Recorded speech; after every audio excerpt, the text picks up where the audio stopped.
সুপ্রিয় দর্শক শ্রোতা, সবাইকে শুভেচ্ছা জানিয়ে শুরু করছি আজকের পাঠ। আজকের পাঠে যে বিষয়টি নিয়ে আলোচনা করব তা হলো ছড়া ও কবিতা বলতে কি বোঝায়, ছড়া এবং কবিতার মধ্যে পার্থক্যগুলো কি কি। ছড়া হলো মুখে মুখে উচ্চারিত ছন্দময় এবং ঝঙ্কারময় পদ্য। অন্যদিকে কবিতা হলো শব্দের ছন্দময় বিন্যাস, যা একজন কবির আবেগ, অনুভূতি, উপলব্ধি, চিন্তাকে সংক্ষেপে প্রকাশ করে এবং শব্দ ছন্দায়িত ব্যবহারে সুমধুর শ্রুতিযোগ্যতা যুক্ত করে। ছড়া নিছক আনন্দের মধ্যে আনন্দ লাভের জন্য রচিত হয় এবং এটি স্বরবৃত্তে রচিত হয়।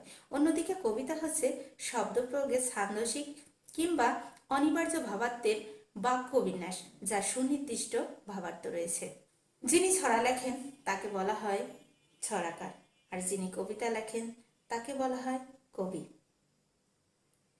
ছড়ায় বাস্তবিক কাহিনী থাকে না, কিন্তু একটি কবিতায় বাস্তবিক কাহিনী থাকে।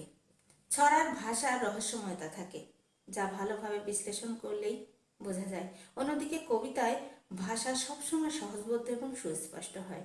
ছড়া চারপাশের প্রত্যক্ষ বা পরোক্ষভাবে সংঘটিত অসঙ্গতিগুলোর ব্যঙ্গ, বিদ্রূপ, কৌতুক বা কটাক্ষের মাধ্যমে উদ্ভব বা নাটকীয় উপস্থাপিত হবে। অন্যদিকে রবীন্দ্রনাথের মতে রূপের মধ্যে অরূপের সন্ধানী কবিতা। সর্বশেষে বলতে পারি, সাহিত্য হলো একটি জাতির দর্পণ, হোক সে ছড়া কিংবা কবিতা। সাহিত্যে লুকিয়ে থাকে সমাজ, সময়, কাল, আচার, সংস্কৃতি ও ঐতিহ্যের ধারক। ছড়া ও কবিতা জেগে থাকবে বাংলা সাহিত্যের আদি অধ্যায় হয়ে। সুপ্রিয় দর্শক শ্রোতা, আজকে এ পর্যন্তই। সবাই ভালো থাকবেন।